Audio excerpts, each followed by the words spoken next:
Okay, friends, fans, and dairy products of all ages. Hopefully we can get this review done before the YouTube recorder crashes on me again. We're gonna take a look at a game, and it's not going to get me any fans. My opinion on this particular game. It's a Marvel Heroic Role-Playing from Margaret Weiss Productions, although you probably could not see the logo because of the low-resolution nature of the camera. I'm going to hit some points very quickly on this because I only have about 11 minutes before this crashes. So, yeah. I don't have a positive opinion about this game. I don't like it. I don't hate it. It's not a bad game. It works at a fundamental level, but there are some things that keep it from being a good superhero game. It works. It's good for, like, because the system is good. It works as a cinematic cinematic storytelling system, but it doesn't really fit smoothly, in my opinion, for a superhero game. Why is that? Well, there's almost no character creation rules at all. And by almost no, I say there's a paragraph. One paragraph dedicated to the rules for customizing your character. It dissuades you from using your own ideas and says, oh, only use this for characters in the Marvel Universe that are not in this book. And the rules boil down to take something similar and futz with it until the GM says, what the fuck are you doing? Why are you doing it that way? Basically, the character creation rules are, do whatever the frack you can get away with. And honestly, that's how a lot of the game mechanics boil down to.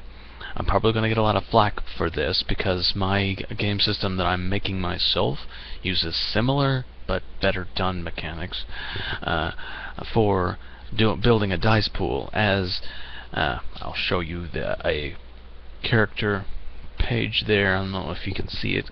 There you go. You see you have like various aspects of your character there. You probably don't understand a bit of this unless you've played the system.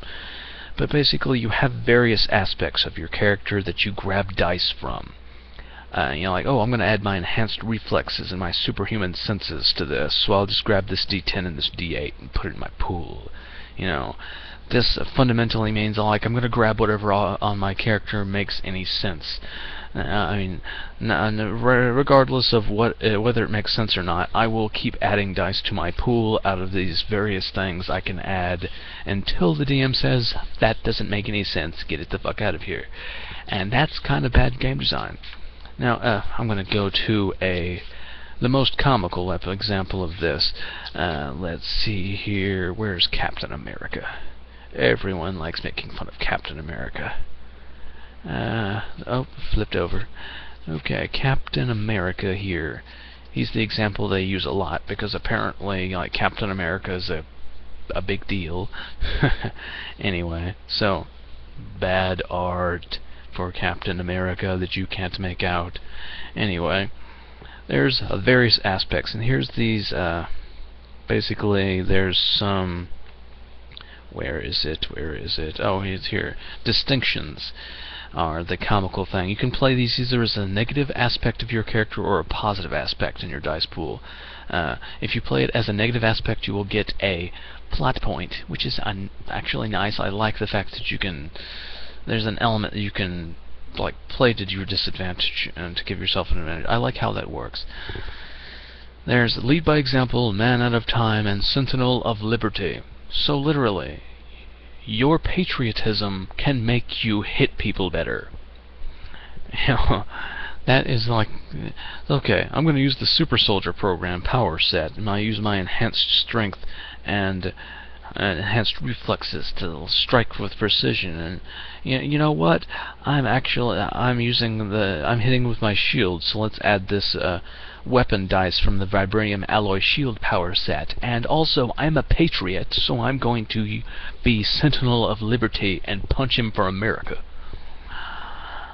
You're basically just throwing shit in there until the DM says, why the hell is it in here? Throw that shit out. And that's just kind of a little wonky. It doesn't get crazy, but that's just kooky.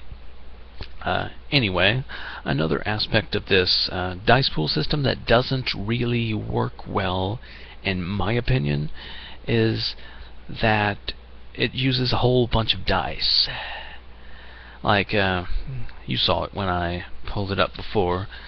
There's a little thing. You might be able to make out the fact that there's a whole lot of pictures of dice. That's the dice you can use to make up your pool. So you like see D6s, D8s, D10s.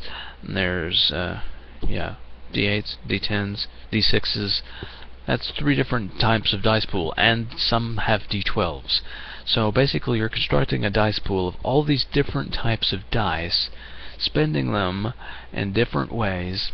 So, like, let's put it together. It's like, okay, I have a D12 here, and I have a D10 here, I have D8, 3 D8s here, and a D6. I have that. Okay, I roll those. Okay, I'm going to spend these 2 dice here, use this plot point to spend the 3rd one. I'm going to save these 2 dice for the effect thing. Okay, then I'm going to roll those, and that's my effect. Okay. And you have to do that for every skill check. That's kind of fiddly. That's very fiddly. And while my own dice system uses, okay, I'm going to spend this for this, and this for that, and this for this, and this for that, there's one disadvantage that this system has when it does that. While that does slow down things a little when you have to pause the game during mid-roll resolution to spend your dice, this game takes it a step further. If you roll a 1 on any of those dice, that gives your DM a window to do some crap to you. Sort of like the negative results in the Edge of the Empire system. Again, just doing that, just having those 2 elements together, doesn't push it into the realm of ridiculousness. But there's another aspect to that pushes that too far. All of that where it's acceptable but still slows the game down a little bit happens twice every single skill resolution check. Every single one. Because the opposition is an identical dice pool. Well, not an identical dice pool, but it's built the same way. If you're making an opposed check, which is almost the only kinds of check you're going to make, your DM makes an opposed roll. So you've got to figure out whether the DM's got to spend his pool in the same way, and then you've got to decide which one wins. Re-roll the effect dice that you picked to make the oomph of your attack, and if any 1s are rolled, each side has the opportunity to futz around with things. It's fiddly, very fiddly, and will slow a game down really quickly, really fast. There's even a rule that the DM can fiat the scene to a close. Like, oh, this scene's going too long. We mystically teleport to the next scene, and I'm going to explain what happened. If there's a fast forward button built into your game system, you're doing something wrong. Well, I harp on how that is clunky as heck, but it actually works okay. It's just, it could be streamlined a little. If you're going to go to that much effort of having so much spending and customization and so many different aspects to your dice, do it like Edge of the Empire does it, or how I do it. Vanity. And have it where the really complicated dice pool roll resolves the check itself. That complicated roll where stuff needs to be spent is the resolution roll. It's not opposed to something directly every time you make a check, pretty much. It's not smooth. It doesn't work very smoothly. And, yeah. Also, the book is kind of shittily laid out, as, it's not numbered from start to finish. It's numbered from stuff the player needs to stuff the DM uses, and that makes it kind of hard to reference. You can't oh, well, that's on page 24. Oh, wait, no, it's on page 24 in the second half of the book. Nitpick, but it's stupid. You gotta like, oh, it's not on page 24, it's on page like BR 24. It's not on page 24 in the BR section, it's on page 24 in the OM section. Why is there two page 24s? Also, some of the sidebars at openly defy rules on the same page. Like it defines a particular section defines like assets and defines a thing as two separate things, but the example they give of the thing in the sidebar directly opposes that. It's the reference with assets, creating assets. Yeah, they don't really organize this book well. It just doesn't flow very nicely. And also, this entire book is shorter. It's small and is a heck of a lot of. The pages are kind of spacious. As you can probably tell, the pages are really spacious. And it's still it is still 100 pages thinner than a core. Like, look at Dungeons & Dragons. Any edition, the player's handbook is 324 pages on average. This one is 224 pages, 100 pages thinner, not to mention smaller, and with a lot less content per page, and it includes the player's handbook, the DMG, and the monster manual, and an adventure, and the second part of an adventure. So yeah, 2 adventures, all of the enemies you'll face, the rules for dungeon mastering the game, and for playing the game, because there's no character customization rules, all in this less space than one book of Dungeons & Dragons.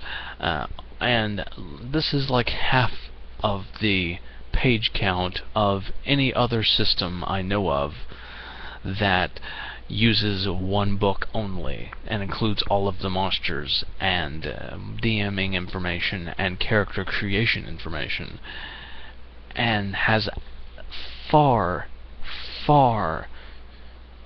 less page content. Some of these pages are pure art, which is fine, and some of them, like this one here, only uses half the page for actual content. That's a lot more than you might think of those in here.